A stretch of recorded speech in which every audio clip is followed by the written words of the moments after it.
আসসালামু আলাইকুম, welcome to my channel. বাইকের গিয়ার শিফট করার সময় আমরা কিছু মিস্টেক করে থাকি। এই মিস্টেকগুলো নিয়ে আপনাদের সাথে আজকে ভিডিও শেয়ার করবো। এই ভিডিওর মাধ্যমে নতুনরাও উপকৃত হবে এবং পুরাতনদের মধ্যে যদি কোনো ভুল ধারণা থেকে থাকে, ওই ভুল ধারণা থেকে আপনি বেরিয়ে আসতে পারবেন। চলেন গিয়ার শিফটের সময় অথবা বাইকের গিয়ার ফালানোর সময় যে মিস্টেকগুলো আমরা করবো না, সেই বিষয়ে আপনাদের সাথে ভিডিও শেয়ার করা যাক।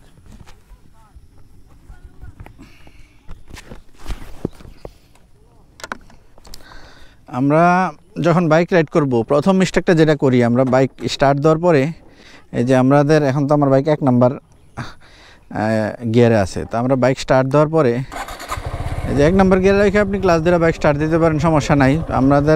আমরা চেষ্টা করব নিউট্রাল রেখেই বাইকটা স্টার্ট দিতে। নিউট্রাল রেখে বাইক স্টার্ট দেওয়ার পরে আমরা নতুনরা অনেক সময় ভুলটা করি, 2 নাম্বার গিয়ারে রেখে বাইকটা চালানোর চেষ্টা করি। মানে 1 নাম্বার গিয়ারে না রেখে অনেক সময় বাইকটা 2 নাম্বার গিয়ারে থাকে, যার ফলে যেটা হয়, আপনি যখন ক্লাসটা আস্তে আস্তে ছাড়বেন, থ্রোটল আস্তে আস্তে দিবেন, অনেক সময় বাইকের ইঞ্জিন থেকে একটা শব্দ আসে, গিয়ারের দাঁতগুলো একটার সাথে একটা বাড়ি খায়। এটা কিন্তু ইঞ্জিনের জন্য অনেক ক্ষতি। আপনি এই ভুলটা কখনো করতে যাবেন না। আর 2 নাম্বার গিয়ার থেকে যদি আপনি বাইকটা চলতে শুরু করাতে চান, সেক্ষেত্রে আপনার 2 নাম্বার গিয়ারের শক্তি তো একটু কম, বাইকটা একটু চলতে একটু কষ্ট হবে আর কি, আপনার বাইকের একটু ইঞ্জিনের ক্ষতি হবে এই ক্ষেত্রে। তো এটা গেলে একটা মিস্টেক। আপনি কখনো বাইক যখন চালাবেন, বাইক যখন রাইড করবেন, কখনোই আপনি 2 নাম্বার গিয়ার রেখা আর কি প্রথমেই চলতে শুরু করবেন না। অবশ্যই নিউট্রাল করে বাইকটা স্টার্ট দিবেন এবং 1 নাম্বার গিয়ার থেকে বাইকটা 1 নাম্বার গিয়ারে ফালাইয়া তারপর আস্তে আস্তে চলতে শুরু করবেন। গিয়ার শিফটের গিয়ারের আর যে মিস্টেকটা আমরা করি, আমরা সঠিক সময়ে সঠিক আরপিএমে বাইকের গিয়ারটা অনেক সময় শিফট করি না। আমরা হয় আর্লি শিফট করে ফেলি, আর না হলে দেরিতে শিফট করি, দুইটার একটা। আর্লি শিফট বলতে মনে করেন আমার বাইকের গতি আছে এখন কত, 17, 2 নাম্বার গিয়ারে আছে। তা আমি এখন এই 17 অবস্থায় আমি এই 17তে রাখে আমি আবার বাইকটা 3 নাম্বার গিয়ারে দিয়ে দিই। আপনি কিন্তু এই 17তে রাখে যদি আপনি বাইকটা 3 নাম্বার গিয়ারে দিয়ে দেন, সেক্ষেত্রেও কিন্তু আপনার গিয়ারটা আর্লি শিফট হয়ে গেল। আর্লি শিফট হওয়ার কারণে আপনার কিন্তু ওই 17তে আপনার 3 নাম্বার গিয়ারে বাইকটা যে চলার যে শক্তিটা ঠিকমতো পাবে না। সেক্ষেত্রেও গিয়ারের মধ্যে গিয়ার বক্স থেকে একটা শব্দ আসতে পারে আপনি যদি আর্লি গিয়ার শিফট করে ফেলেন, অথবা যদি একটু ডিলেতে গিয়ার শিফট করেন। মনে করেন আপনার গতি ছিল, আমি রাইড করতে করতে দেখাইলে মনে হয় ভালো হয়। মনে করেন এই যে আমার গতি 3 নাম্বার গিয়ার আছে, আমার গতি বাইকের গতি কমতেছে। 3 নাম্বার গিয়ারে ছিল 30, গতি কমতেছে কমাইতেছি, গতি কমাইতে আমি মানে 10-এর নিচে নিয়ে আসছি গতি। এখন আমি গিয়ার শিফট করতেছি না। এক্ষেত্রে কিন্তু আপনি যদি এই ডিলেতে গিয়ারটা শিফট করেন, এক্ষেত্রেও কিন্তু আপনার বাইকটা হঠাৎ করে ধাক্কা দিয়া বন্ধ হয়ে যেতে পারে, কারণ গিয়ার রেশিওর সাথে আপনার স্পিড লিমিটার মিল খাবে না। তা আপনি যখনই গিয়ার আপার শিফট করবেন কিংবা লোয়ার শিফট করবেন, আপনি চেষ্টা করবেন আপনি সঠিক আরপিএম এবং স্পিড লিমিটের মধ্যে রাখা আপনি গিয়ারটা শিফট করতে। ডিলে গিয়ার শিফট করা যাবে না, কিংবা আর্লিও গিয়ার শিফট করা যাবে না। আপনার গিয়ারটা শিফট করার আমি অনেক ভিডিওতে বলে দিচ্ছি। গিয়ার শিফট করার নিয়ম হলো, প্রথম যখন চলতে শুরু করবেন 0 স্পিডে, তখন 1 নাম্বার গিয়ার, যখন 10 ক্রস করবে তখন 2 নাম্বার গিয়ার, যখন 20 ক্রস করবে 3 নাম্বার গিয়ার দিবেন, 30 ক্রস করলে 4 নাম্বার গিয়ার দিবেন এবং 40 ক্রস করলে 5 নাম্বার গিয়ার দিবেন। এই রেশিওতে যদি আপনি বাইকের গিয়ারটা একদম 100% এরকমই হইতে হবে, বিষয়টা এরকম না।